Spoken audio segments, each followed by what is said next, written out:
bismillaahi raxmaani raxiim salaamullaahi calaykum waraxmatullaahi tacaala wabarakaatuhu saaxiibayaal daawadayaal meel walba oo aad joogtaan iyo si walba muuqaalkaygu idiin soo gaarayo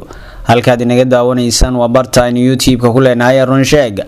saaxiibayaal daawadayaal qodobada ugu waaweyn aan warka idinkugu haynana waxaa ka mid ah madaxda maamul goboleedyada oo ku wajahan Itoobiya iyo Abiy Ahmed oo bilaabay dagaal ka dhan ah Xasan Sheekh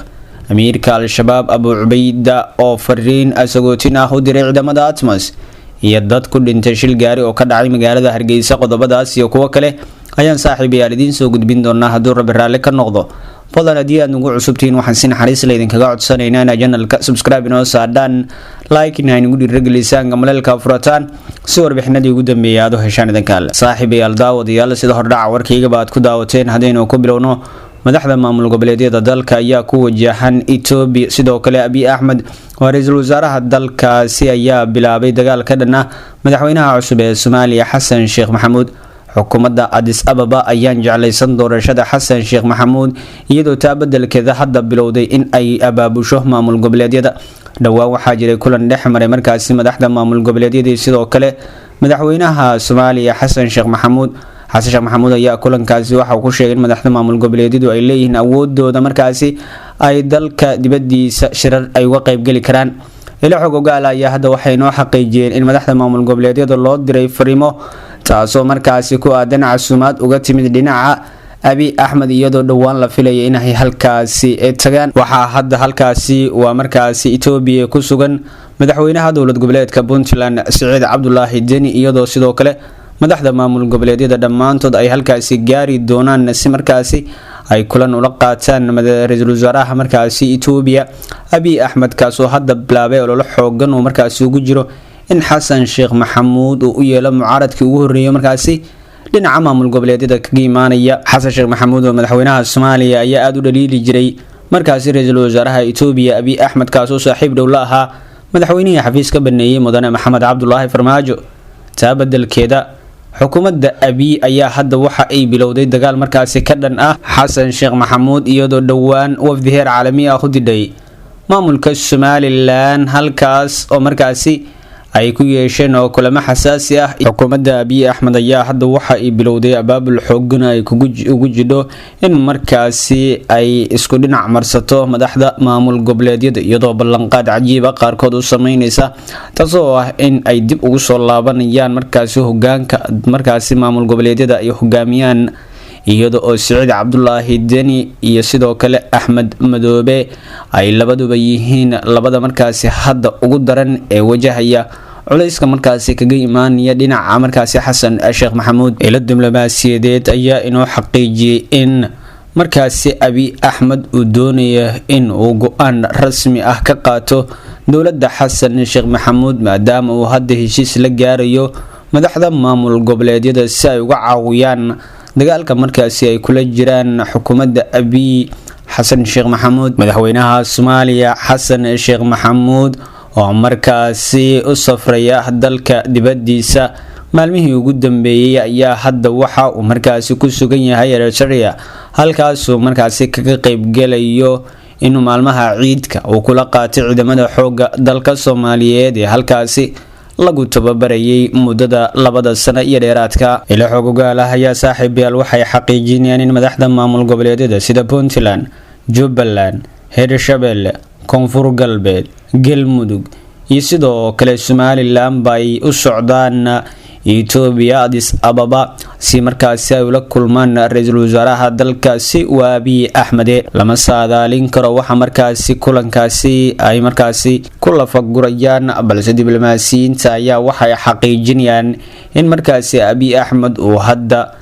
uu wado abaabul xoogan oo markaasi kaga soo horjeedo Xasan Sheekh Maxamuud iyo kooxdiisa Damul Jadiid maadaama Damul Jadiid ay durba bilowday in ay gacan siiso Masar oo xurguf siyaasadeed ay kala dhaxayso Itoobiya iyo Masar xurgufta siyaasadeed ee ka dhaxaysa ayaa xitaa waxaa xalin waayay markaasi Mareykanka oo markaasi saaxiib dhow la ah labadaasi wadan qodobada kale aan saaxiibayaal idiin haynana waxaa ka mid ah amiirka al-shabaab Abu Cubayda ayaa fariin sagootin ah u diray ciidamada Atmas ee dhawaan la rajeynayo inay dalka isaga baxaan hogaamiyaha kooxda al-shabaab Axmed Cumar Abu Cubayda oo soo saaray fariin ku socota ATMIS ayaa ku dheeraaday fashil military uu sheegay in uu haysto howlgalka midowga Afrika ee ATMIS oo 15 sano oo xiriir ah ka socda gudaha Soomaaliya. Abu Cubayda ayaa sheegay in uu aaminsan yahay in howlgalka midowga Afrika ee Soomaaliya ka bixi doono isagoo aan gaarin wax hadaf ah sida uu hadalka u dhigay. Waxaa hadda la soo sameeyay muddo kordhin. Su'aasha isweydiinta mudan waxa ay tahay ma waxay 15 sano ku qaban waayeen ayay 2 sano gudahood ku qabanayaan, ayuu yiri Abu Cubayda. Waxa uu ku faanay in kooxdiisu ay aad isaga caabisay howlgalka midowga Afrika ee Soomaaliya, isagoo sheegay in hadda ay al-shabaab u diyaar garoobeen inay si buuxda u fashiliyaan howlgalka sida uu hadalka u dhigay. Waxa uu soo hadal qaaday duulaankii ay kooxdu ku qaaday bil ka hor xerada ciidanka Ceelbaraf ee deegaanka markaasi, isagoo yiri duulaanadii taariikhda galay waxay u dambeeyay kii aan ku qaadnay Ceelbaraf, halka oo lagu xasuuqay Burundiska laguna aaray muslimiinta deegaanadaasi ku nool. Ugu dambeyntii, hogaamiyaha al-shabaab Axmed Cumar Abu Cubayda waxa uu hadalkiisa ku aadan ATMIS ku soo gunaanaday: waxaan leeyahay huwanta Afrikaanka guuldarradu habeena ninbay la hooyataa ee ku tusaale qaata jabkii Mareykanka ka soo gaaray Afghanistan. Mareykanka oo in ka badan 100,000 oo ciidan ah iyo 100,000 oo qandaraaslayaal ah ay joogeen Afghanistan ayaa ugu dambeyntii isaga cararay isaga oo aan guulna soo hayin hal hadafna xaqiijin. Qodobada kale aan saaxiibayaaliin hanana waxaa kamid ah dad ku dhintay shil gaari oo ka dhacay magaalada Hargeysa ee xarunta maamulka Somaliland. Inta la xaqiijiyay 3 dhalinyaro ah ayaa ku geeriyootay halka ruux kalena uu dhaawac ka soo gaaray shil gaari oo ka dhacay duleedka magaalada Hargeysa ee deegaanada Somaliland. 3 dhalinyarada ay geeriyootay ayaa magacyadooda lagu sheegay Cabdisalaan, Faysal iyo Axmed, waxayna saarnaayeen gaari yar. markaasi baabuurka kale ee ku dhacayna waxa uu ahaa markaasi xaajiyad. ciidamada ka tirsan kuwa ilaalada wadooyinka Somaliland ee traafikada iyo dadweyne kale ayaa tagay halka uu shilku ka dhacay, iyagoo goobta ka qaaday